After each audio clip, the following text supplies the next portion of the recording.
Korban tewas ledakan amunisi tidak layak pakai milik TNI Angkatan Darat dibawa ke Rumah Sakit Umum Daerah Pamengpek, Kabupaten Garut, Jawa Barat. Satu persatu keluarga korban datang ke kamar jenazah untuk memastikan kerabat mereka. 4 anggota TNI yang menjadi korban berhasil diidentifikasi pada Selasa dini hari. Jenazah pun langsung dibawa keluarga. Sementara itu, 5 warga sipil yang menjadi korban juga telah berhasil diidentifikasi. Tetapi jenazah belum diizinkan untuk dibawa keluarga karena masih diperiksa oleh tim DVI. Kalau yang udah teridentifikasi dari anggota ada 4 orang, dari masyarakat sipil ada 5 orang. Oh, 5 orang. Jadi 9 ya Bu ya? Sudah berapa Bu yang belum bisa diteridentifikasi? 4. Ya. Sudah bisa diserahkan ke keluarga belum? Belum. Masih harus diperiksa sama tim DVI.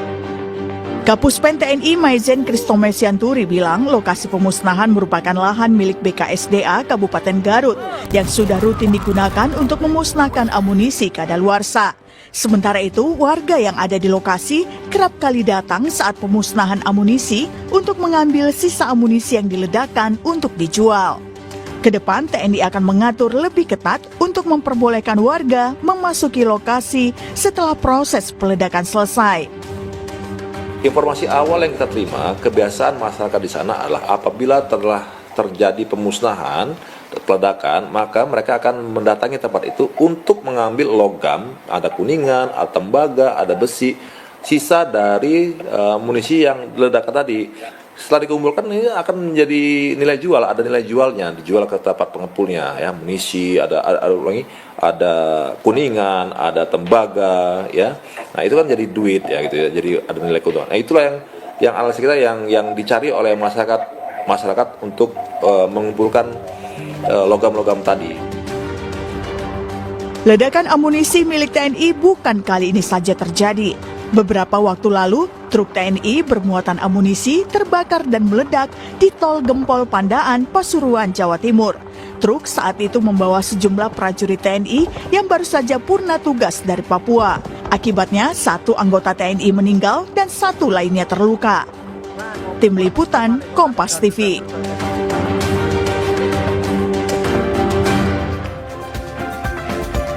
13 orang tewas akibat ledakan amunisi tidak layak pakai milik TNI Angkatan Darat di Desa Sagara, Kecamatan Cibalong, Garut, Jawa Barat. 4 korban merupakan prajurit TNI dan 9 lainnya merupakan warga sekitar.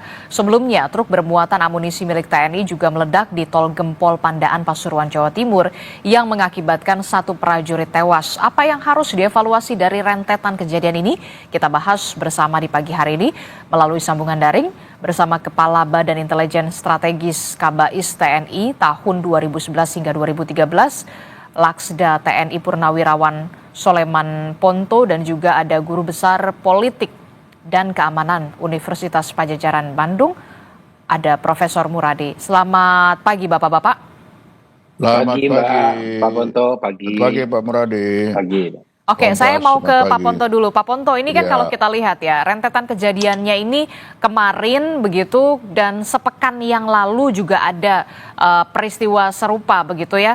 Kalau kemarin ini ada 9 warga sipil bahkan yang menjadi korban dan 4 prajurit TNI begitu. Nah, yang jadi pertanyaan besar, mengapa kemudian warga sekitar ini bisa sampai ada di lokasi pemusnahan amunisi yang memang seharusnya clear area di sana? Ya begini, masalah pemusnahan ini kan bukan kali ini terjadi ya, jadi sering terjadi. Nah, mengapa warga sipil itu sampai ke sana itu karena tentara ini terlalu baik hati. Seperti disampaikan oleh Kapuspen tadi kan, bahwa masyarakat ini mencari sisa-sisa akibat setelah pemusnahan, ada kuningan, ada besi. Nah, karena baik hati tentara ya dibiarin aja. Padahal memang itu saya sangat yakin ada standar operasinya bahwa mereka tidak boleh berada di situ dekat-dekat. Nah, tetapi karena baik hati, karena keseringan lama-lama ya sudahlah. Dikasih kesempatan untuk itu dengan ya ini risikonya. Jadi memang si tentara ini jadi serba salah di lapangan. Kalau dia keras-kerasan dia dimusuhin, kalau dia kasih kesempatan ya begini jadinya. Tapi kan Dan ini itu kan tadi. tapi kan ini sangat berbahaya soal peledakan, aktivitas peledakan amunisi begitu ya, khusus ini. Ya betul, sangat berbahaya. Tapi ya disampaikan tadi sama Kapuspen bahwa masyarakat itu datang karena mencari sisa-sisa. Ya kita tidak di lapangan. Coba kalau Mbak yang di lapangan melihat masyarakat itu pasti jatuh hati akan membiarkan mereka. Dan itu kan saya juga pernah merasakan. Kalau kita merasakan pengamanan, ada sisa-sisa itu, tidak tega kita melanggar, melarang mereka untuk dekat-dekat atau mengambil sisa-sisa itu. Walaupun itu memang berbahaya, betul berbahaya. Tetapi di lapangan kita tidak mungkin akan keras-kerasan seperti itu. Apalagi kalau ini sudah terus-menerus di tempat yang sama. Itu akan terjalin persahabatan. Sehingga ya persahabatan ini menghilangkan akibat seperti ini terjadi. Ya ini risiko yang, ya risiko. Oke, karena ada kedekatan antara masyarakat dan juga prajurit TNI pada saat aktivitas peledakan amunisi. Jadi sebenarnya prosedur peledakan amunisi ini tidak berjalan sesuai dengan semestinya. Sebenarnya mungkin sudah ada ya. Dia sudah memperhitungkan yang lalu sekian detik setelah meledak itu sudah aman. Nah, kebiasaan-kebiasaan ini diterusin. Tapi ternyata kali ini kalau gempa itu ada gempa susulan. Jadi setelah dia meledak pertama, ternyata ada ledakan kedua lagi. Dan ini kan tidak hanya masyarakat sipil, termasuk kepala gudang senjata, saya kira dia juga salah perhitungan itu. Jadi begitu meledakan pertama, beliau udah langsung dekat-dekat. Nah, ternyata untuk memeriksa hasil. Tapi ternyata ada ledakan kedua, makanya di situ yang kena tidak hanya masyarakat sipil, tapi ada tentara juga yang di sana. Tentunya mereka ini mengamankan, jangan dekat-dekat dulu, kita duluan. Tapi masyarakat sudah datang dan mereka juga akhirnya kan korban juga. Nah, di sini saya bisa melihat bahwa kebiasaan-kebiasaan yang lalu mungkin setelah ledakan pertama tidak disusul dengan ledakan kedua, sekarang ada ledakan kedua. Oke, Prof, ini kan kalau kita lihat sebenarnya prosedur peledakan amunisi kadaluarsa ini kan memang sebenarnya sudah ada SOP-nya. Nah, kalau dari peristiwa yang kemarin kita lihat, Anda melihatnya seperti apa? Apakah memang ada unsur dugaan kelalaian di sana atau kemudian seharusnya memang harus ada pembaharuan prosedur soal ini? Ya, kalau prosedur sebenarnya sudah sampaikan Pak Ponto tadi sudah harusnya sudah ada ya, udah clear dan jangankan kita ke area disposal, tapi juga kita ke komplek militer aja, Pak Ponto kan kita harus lapor dan segala macam. Jadi memang prosedur sudah ada. Hanya memang saya melihatnya kelalaian ini kemudian dipicu oleh kebiasaan tadi. Saya berkali-kali mengingatkan juga bahwa ini bukan barang buangan normatif ya, tapi juga barang buangan yang perlu kemudian di cross check betul. Katakanlah misalnya tadi begitu meledak, ada ditunggu sekian jam, sekian hari, kemudian baru di kolek, kemudian dibawa keluar dari komplek tersebut, nanti baru kemudian warga biasanya harusnya baru bisa melakukan memungut ya, memulung kalau istilah kita. Nah, di situ yang kemudian tidak terjadi. Bisa jadi ada dua, Mbak. Mungkin pertama berkaitan soal karena kedekatan kemudian biasa dan sebagainya. Yang kedua ada sedikit mungkin kemalasan Pak Ponto. Ini kan harus misalnya yang ngerjakan bisa katakanlah teman-teman tentara di level bawah ya, mengumpulkan masuk truk dan segala macam, baru keluar area clearance, baru kemudian warga boleh memilih. Sekarang warga yang diundang. Saya kira kalau problemnya kecelakaannya ya, walaupun ini juga memprihatinkan, berduka cita ya, di internal saja mungkin nggak akan seramai ini. Tapi karena ada 9 warga sipil yang kok bisa masuk, karena memang dalam mekanisme SOP dan sebagainya, jangankan tempat untuk kemudian memusnahkan amunisi dan sebagainya, untuk bisa masuk ke komplek militer saja kita perlu ada proses betul, tanya mau ke mana, KTP-nya siapa segala macam. Itu poin penting itu yang saya kira penting untuk kemudian digarisbawahi. Nah, yang kedua, saya melihatnya memang kebiasaan-kebiasaan ini perlu kemudian mulai dikurangi ya, bukan mungkin ditegaskan tidak boleh lagi, karena sekarang itu Pak Ponto ada kecenderungan misalnya posisi gudang senjata kemudian pemusnahan segala macam udah makin dekat dengan warga. Kalau kita bicara RT RW-an kan Pak Ponto, kita kan paham ya bahwa memang ada area yang kemudian memang nggak boleh dilalui. Walaupun memang dijelaskan bahwa proses itu kemudian puluhan tahun baru kemudian mendekat. Nah, proses kedekatan ini yang saya kira perlu dilihat bahwa apakah memang perlu kita kemudian memindahkan tempat supaya jauh lebih dari warga, atau yang kedua memindahkan warga dari area tersebut. Karena apa? Karena kalau enggak ini akan berulang berkali-kali. Apalagi misalnya pola hubungan kedekatan antara teman-teman TNI dengan sipil juga kemudian menjadi hal yang kemudian tidak bisa dibantah. Itu yang saya kira kasus kemarin di Pamempek itu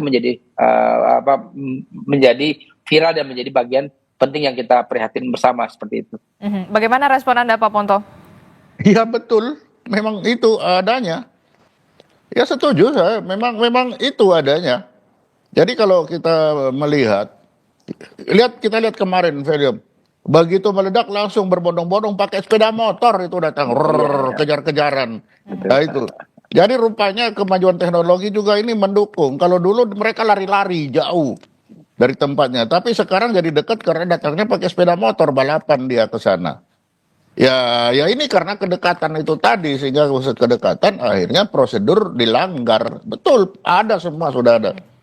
Tapi dinamika lapangan yang selalu seperti ini.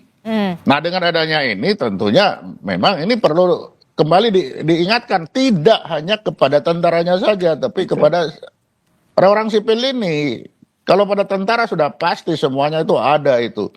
Tetapi begitu datang orang sipil, dia ya jadi jatuh hati. Dan kalau didukung lagi tadi kemalasan, ya bisa-bisa saja itu semua itu terjadi. Tapi kan Ya yang udah, kemudian kamu aja bersihin. perlu penegasan di sini adalah antara masyarakat dan juga TNI ini memang harus menjalin kedekatan, persahabatan. Tapi untuk di case-case tertentu, misalkan di aktivitas-aktivitas yang berbahaya semacam ini kan juga perlu ketegasan juga dari TNI, dari prajurit di sana.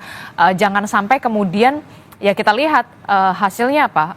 Ada 9 warga sipil yang kemudian harus menjadi korban begitu, walaupun di pihak TNI juga ada 4 prajurit TNI yang kemudian menjadi korban. Apa yang kemudian harus dievaluasi Anda yang pernah menjabat sebagai Kabais ini, bisa jangan sampai peristiwa ini kembali terulang begitu. SOP-nya harus benar-benar harus dipastikan dulu begitu. Tadi bahkan Pak Prof Muradi mengatakan kita saja masyarakat sipil mau masuk ke kompleks militer saja ada pengawasan yang sangat amat ketat begitu.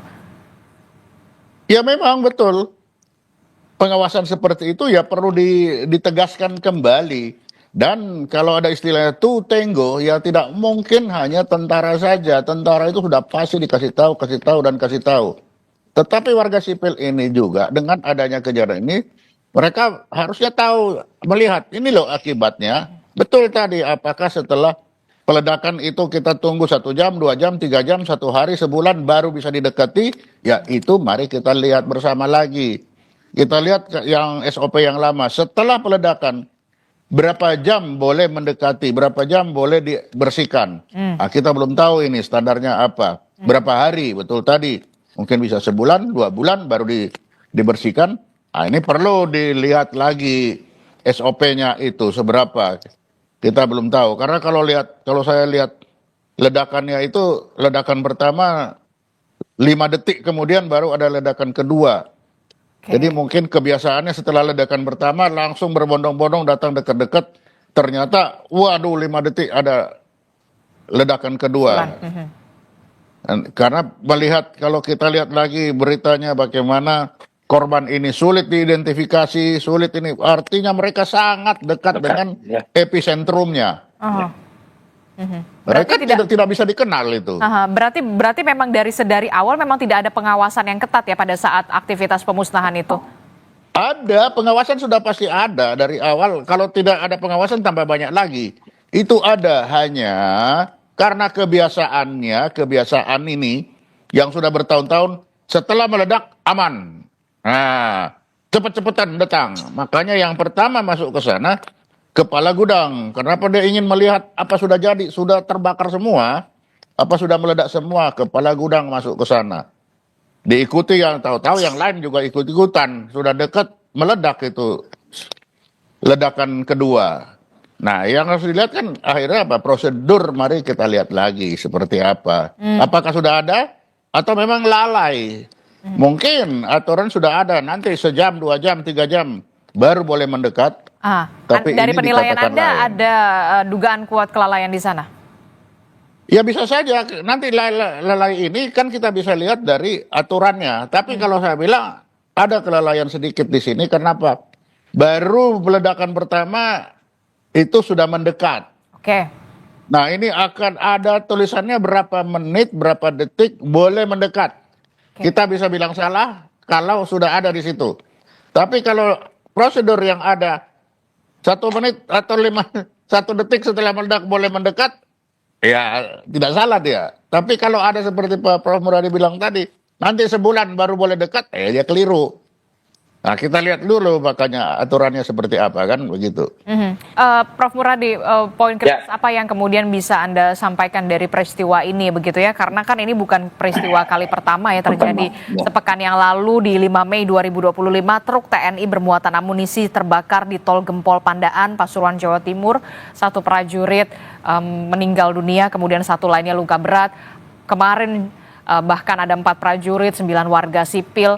Apa yang kemudian harus dalam tanda kutip dibenahi atau menjadi evaluasi secara menyeluruh dari institusi Polri soal ini, termasuk juga soal institusi TNI, maksud saya institusi TNI dari aktivitas berbahaya semacam ini, termasuk juga soal lokasi. Kalau tidak salah ini kan lokasi BKSDA ya. Ya, pertama tadi yang soal BKSDA, RT RW Han itu kan harusnya memang area militer, mungkin nanti Pak Ponto bisa menjelaskan detail ya. Itu antara 30 sampai 50 km. Itu apa areanya jauh dari area komplek perumahan dan luar pemukiman. Itu poin pertama. Yang kedua, area tersebut memang harus khusus untuk RT RW Han. Dan itu sudah diatur sebenarnya. Memang problemnya begini, yang kemarin disampaikan sama Kapus Pen bahwa memang 30 tahun lalu masih ke daerah kosong. Begitu kemudian setelah 30 tahun warga mendekat. Nah, proses mendekat itu adalah karena kita nggak tegas terkait dengan RT RW Han tadi. Tidak tegas dengan misalnya warga-warga ataupun orang yang mendekat dengan oknum-oknum yang ada di dalam maupun di luar, akhirnya mereka merapat itu. Jadi kalau tiba-tiba misalnya kayak Pindad dulu waktu saya masih 25 tahun lalu Pak Ponto, itu kan jauh, itu sawah di tengah-tengah. Sekarang sudah pemukiman, jadi saya bilang Pindad sudah nggak layak misalnya untuk jadi industri berat militer di situ gitu. Harus digeser. Makanya kemarin Pak Ramijat mengusulkan pindah ke Lampung Selatan. Itu kan menurut saya menarik. Itu poin pertama. Yang kedua, bicara soal aturan. Aturan ini kalau kita detail, saya ada hampir 10 aturan dari mulai Kepres, Kemenhan, Permenhan, kemudian PP, Perpol, bahkan Perkap Polri dan sebagainya. Itu nggak ada secara detail menjelaskan soal disposal tadi, pemusnahan. Yang ada adalah pembelian, pengadaan, penggunaan, kemudian habis pakai. Nah, yang habis pakai ini yang saya kira penting kemudian dijelaskan. Apakah memang itu menjadi bagian dari tanggung jawab hanya pengguna saja, atau bersama dengan misalnya produsen. Kalau misalnya ngelihat alur dari berbagai negara ya, itu kan dari A sampai Z ya, dari hulu hilirnya melibatkan teman-teman produsen. Katakanlah misalnya kita punya Dahana, kita punya Pindad gitu ya, yang kemudian mereka bisa menjadi supervisi di situ. Saya Pak Ponto kemarin sebelum itu dijelaskan, saya membayangkan memang yang sipil itu ada orang-orang yang kemudian expert di bidangnya. Ternyata pemulung gitu kan. Jadi begitu kemudian ini ada prosedur yang saya kira dilewati. Yang kedua, dari sini dari Perpol tadi saya kira penting untuk kemudian dibahas secara detail di undang-undang, Pak, supaya mengaturnya hulu hilir, di mana kemudian pelibatan misalnya produsen, bahkan misalnya katakanlah importir gitu ya kira-kira, untuk kemudian sampai pada level disposal.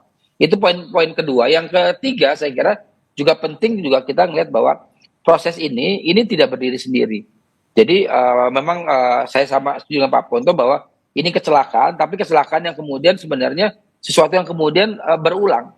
Berulang apa artinya? Orang kemudian membiarkan publik datang. Harusnya jangankan orang asing ya Pak, orang luar, orang keluarga aja kita nggak boleh masuk. Kalau kita mau misalnya area-area yang sifatnya terbatas, terlarang dan sebagainya. Dan terakhir saya kira kalaupun kemudian ini dijadikan pijakan, saya kira Pak Ponto 2007-2008 kemarin kita sempat bahas soal RUU bahan peledak dan senpi ya. Dan saya kira saya ingat Pak waktu itu ada teman-teman yang mendiskusi itu supaya kemudian menarik lebih tinggi lagi supaya mekanisme perpol perkap permenhan dan sebagainya itu bisa kemudian merujuk ke itu ke undang-undang. Sejauh ini saya kira baru terbatas pada segmentasi tadi, misalnya teman-teman di polisi punya sendiri, teman-teman di angkatan darat sendiri, angkatan laut sendiri dan sebagainya. Padahal membayangkan itu menjadi kemudian karena dia bagian dari kebijakan harusnya satu tempat yang sama. Makanya RT RW Han itu Pak Ponto, Mbak, itu saya kira menjadi penting. Kenapa? Supaya tidak lagi pinjam ke BKSDA, tidak lagi, tapi memang punya teman-teman tentara, teman-teman TNI yang kemudian memang diberikan oleh negara untuk diolah dan digunakan oleh teman-teman TNI sebagaimana mestinya, seperti itu. Jadi perlu ada lokasi yang dipusatkan menjadi lokasi ketika memang aktivitas pemusnahan ini dilakukan begitu ya, tidak harus meminjam lagi begitu lahan dari BKSDA dan juga misalkan lahan milik orang lain begitu. Karena di undang-undang di RT RW ada memang diberikan kewenangan itu, tapi kan saya tidak tahu apakah ini kemudian dimanfaatkan secara optimal atau tidak. Sejauh ini saya kira saya lihat aturannya ada di Jawa Barat, bahkan ada beberapa titik yang kemudian menjadi area yang memang diperuntukkan oleh teman-teman militer. Nah, artinya maksud saya perlu kemudian juga dilihat secara political policy ya, supaya prosesnya jauh lebih ketat dan lebih terukur. Karena kalau misalnya dikasih ini loh ada lahan, misalnya lahan 20 hektar gitu untuk AB dan sebagainya. Kalau itu kemudian tidak dikuatkan dengan political policy yang jauh lebih ketat, ini tidak akan diolah dengan baik, Mbak. Artinya apa? Artinya memang yang dikhawatirkan oleh Pak Ponto, oleh teman-teman tadi akan kejadian berkali-kali. Tanahnya kemudian sudah ada, ini udah tahu ini akan ada komplek militer gitu misalnya, mereka nggak tahu untuk apa itu kan. Pasti jika jauh dari itu akan ada komplek perumahan baru, ada kemudian pemukiman baru, ada misalnya mohon maaf ada warung baru, kafe baru dan sebagainya. Akhirnya kemudian belum dibangun sudah dikepung oleh mereka. Itu yang saya kira perlu kemudian secara komprehensif kebijakan ini bisa ditarik secara terpusat dulu supaya kemudian tata kelolanya jauh lebih baik. Gitu. Oke, termasuk juga perlukah investigasi, tidak hanya investigasi internal dari TNI, tapi juga melibatkan pihak luar begitu soal ini? Ya ada dua kan, kalau di teman-teman di internal di TNI kan sampai hari ini kan punya mekanisme sendiri, Mbak. Artinya memang itu akhirnya ke internal policy juga. Apakah memungkinkan? Sejauh ini kan sebenarnya proses itu sudah dilakukan ketika ada ledakan, kemudian ada teman-teman polisi datang, teman-teman CPM datang dan sebagainya. Ada proses itu, tapi kan ada batasan tadi. Apakah memang dibuka atau tidak? Sejauh ini sih menurut undang-undang memang itu menjadi kewenangan teman-teman di internal. Apakah kemudian nanti misalnya Pak Ponto dan teman-teman misalnya mengundang investigasi yang jauh lebih besar? Saya kira itu menjadi penting untuk dilihat. Kenapa?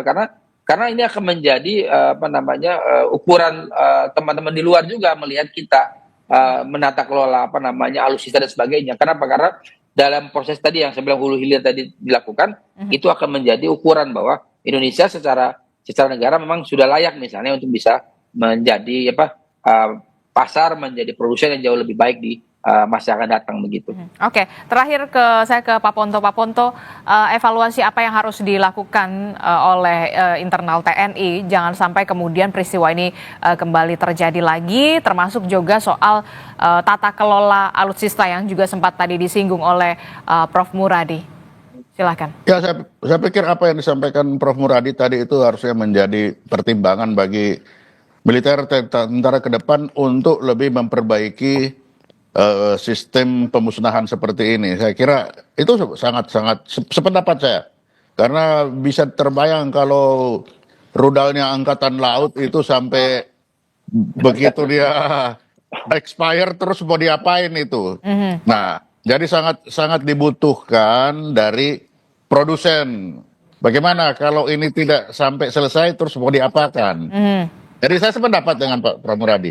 Saya kira itu menjadi menjadi pertimbangan lah bagi pemerintah atau bagi panglima untuk mengikuti itu, gitu. Oke, baik. Kita akan nantikan bagaimana investigasi dan juga evaluasi dari internal TNI soal peristiwa kemarin dan juga bahkan di 5 Mei sepekan yang lalu rentetan peristiwa ini jangan sampai kemudian terulang kembali. Terima kasih Prof. Muradi telah bergabung bersama kami. Nanti Pak Soleman Ponto juga nanti akan bergabung lagi di segmen selanjutnya dengan dialog berbeda. Terima kasih Bapak-Bapak, sehat selalu. Assalamualaikum, selamat pagi. Terima kasih Pak Ponto.